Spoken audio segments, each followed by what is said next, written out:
Bonjour à tous, ici Adrien. Aujourd'hui on est le dimanche 3 octobre 2021 et dans cette vidéo en exclusivité sur Linuxtrix, vous allez voir en action le nouvel installateur d'Ubuntu. Et oui, puisque en février dernier, si vous avez loupé cette information, Martin Wimpress annonçait sur le tweet que vous voyez à l'écran le rafraîchissement de l'interface d'installation d'Ubuntu. Et je vous ai récupéré une image d'installation d'Ubuntu exclusive qui contient cet outil d'installation. Alors, Martin Wimpress, c'est le directeur de l'ingénierie d'Ubuntu Desktop, c'est pas n'importe qui.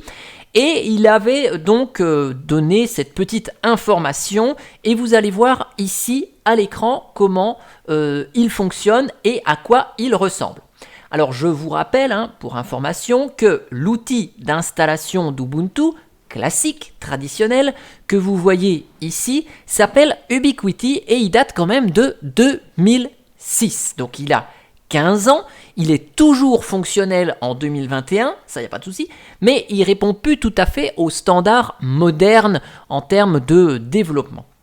Alors, le nouvel installateur, que je vais vous montrer d'ici quelques minutes, va utiliser le kit de développement open source Flutter qui, soit dit en passant, est créé par Google. Ça va permettre quoi? Ça va permettre aux développeurs de créer des interfaces beaucoup plus consistantes, mais surtout cohérentes entre les différentes versions d'Ubuntu. Puisque sur Ubuntu Server, qui bénéficie depuis peu de sa propre interface d'installation et de configuration, qui s'appelle Subquity, ils vont fusionner un petit peu tout ça. Alors, quand est-ce que sort ce nouvel outil d'installation d'Ubuntu? Parce que finalement, dans les nouvelles de sortie de Ubuntu 21.10, on n'en a pas trop entendu parler, c'est normal, puisque ce sera disponible pour la version 22.04 d'Ubuntu, qui sera la prochaine LTS.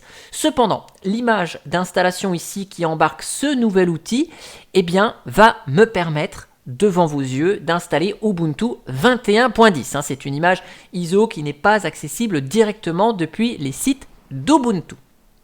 Alors, on va tester ça ensemble. Vous voyez, si vous voulez, on peut faire un petit comparatif, mais quand on installe Ubuntu avec l'outil d'installation traditionnel, vous voyez les écrans, ils sont comme on les a toujours connus, avec les choix au niveau du type d'installation, des options, les choix de partitionnement.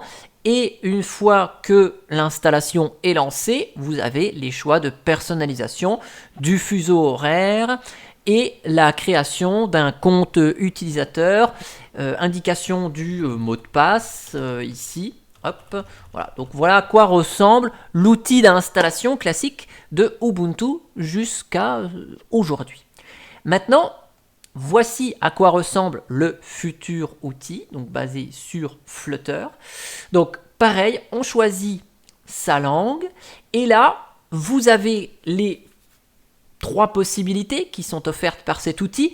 L'installation, l'essai, donc là je l'ai lancé manuellement, mais cet outil se lancera automatiquement au démarrage du live CD, et donc on aura la possibilité d'essayer Ubuntu, d'installer Ubuntu, rentrer en mode installation, et on a un nouveau mode qui s'appelle réparer l'installation, qui va permettre de réinstaller les logiciels qui sont déjà installés en conservant les documents et les paramètres. Donc on a un outil de réparation, ce qui peut être le bienvenu pour éviter une réinstallation complète du système.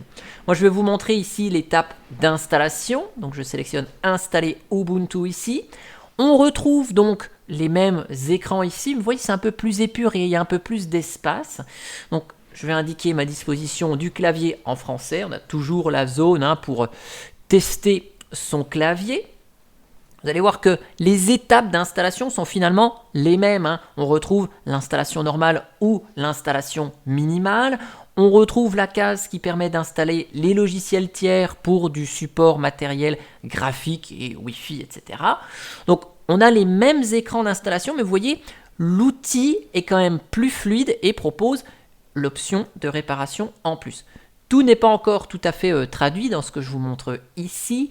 Au niveau de l'installation, pareil, on peut effacer tout le disque. On peut utiliser LVM, on peut utiliser ZFS. Donc ces choix sont présents déjà dans la version classique de Ubuntu. Et on a, pareil, l'accès au partitionnement personnalisé avec la possibilité ici de sélectionner le disque de démarrage et de créer ces partitions. Hein. Vous voyez, on a les mêmes écrans que ce qu'on retrouvait précédemment, sauf que, bon, c'est un petit peu refondu graphiquement. Donc là, je démarre le processus d'installation. Une fois que l'installation est en cours, on a toujours la possibilité ici de créer son utilisateur et de mettre son mot de passe. OK. Et petite option supplémentaire qui sera proposée, le choix de l'apparence. Si vous voulez conserver une apparence avec un thème clair ou un thème foncé. Donc là, je vais choisir le thème foncé. Et l'installation d'Ubuntu démarre. Je vous accélère le processus d'installation puisqu'il ne se passe pas spécialement grand-chose à l'écran. Et je vous reprends à la fin pour vous montrer que notre Ubuntu 21.10 c'est bel et bien installé. Et voilà.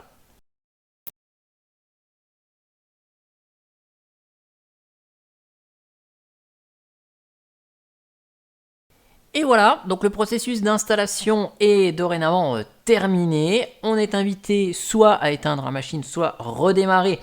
Dans Ubuntu 21.10, c'est ce qu'on va faire pour vous montrer que l'installation s'est déroulée avec succès. Alors, vu que c'est un outil qui a encore des options de débugage, l'installation est un peu plus longue qu'une Ubuntu traditionnelle, mais ce sera optimisé, tout cela, à la fin et pour la version stable de 22.04 d'Ubuntu, évidemment. Et donc là, je vous montre bien que notre Ubuntu est installé avec succès avec ce nouvel outil. Je vais repasser juste en plein écran. Ah non, il n'y a peut-être pas les additions VMware. Je vais passer avec Xorg pour être sûr d'avoir un écran complet dans la machine virtuelle. Ah non, c'est raté. Hop, settings. Je vais aller dans displays. Je vais vous mettre ça en grand. OK. Apply. Keep changes. OK. Et donc là, notre Ubuntu est installé. OK. Avec succès. Alors, visiblement, la locale, pour le moment, n'est pas encore répercuté. J'ai bien choisi français à l'installation, mais on a Ubuntu qui est installé en anglais. Mais notre système, en tout cas, est bel et bien installé. Ça, il n'y a pas de souci. Il est fonctionnel. OK. Donc après, est-ce que ce souci est lié à Ubuntu 21.10 qui n'est pas encore sorti en version finale, ou est-ce que c'est lié à l'outil d'installation qui est encore en développement? Je ne sais pas trop, mais tous ces petits bugs de jeunesse seront corrigés. En tout cas, je voulais vraiment vous montrer cet outil en action, en exclusivité sur la chaîne Adrien Linuxtrix. En tout cas, j'espère que cette vidéo vous aura plu. Vous avez vu que finalement, c'est toujours un outil d'installation, mais que derrière, la technologie change pour permettre d'être beaucoup plus flexible aux yeux des développeurs sans forcément changer le regard auprès de l'utilisateur. J'espère que ça vous a plu. N'hésitez pas à commenter dans le descriptif dans les commentaires de la vidéo ce que vous en avez pensé et ce que vous en pensez. Et moi, je vous dis à bientôt pour une prochaine vidéo. Ciao, ciao!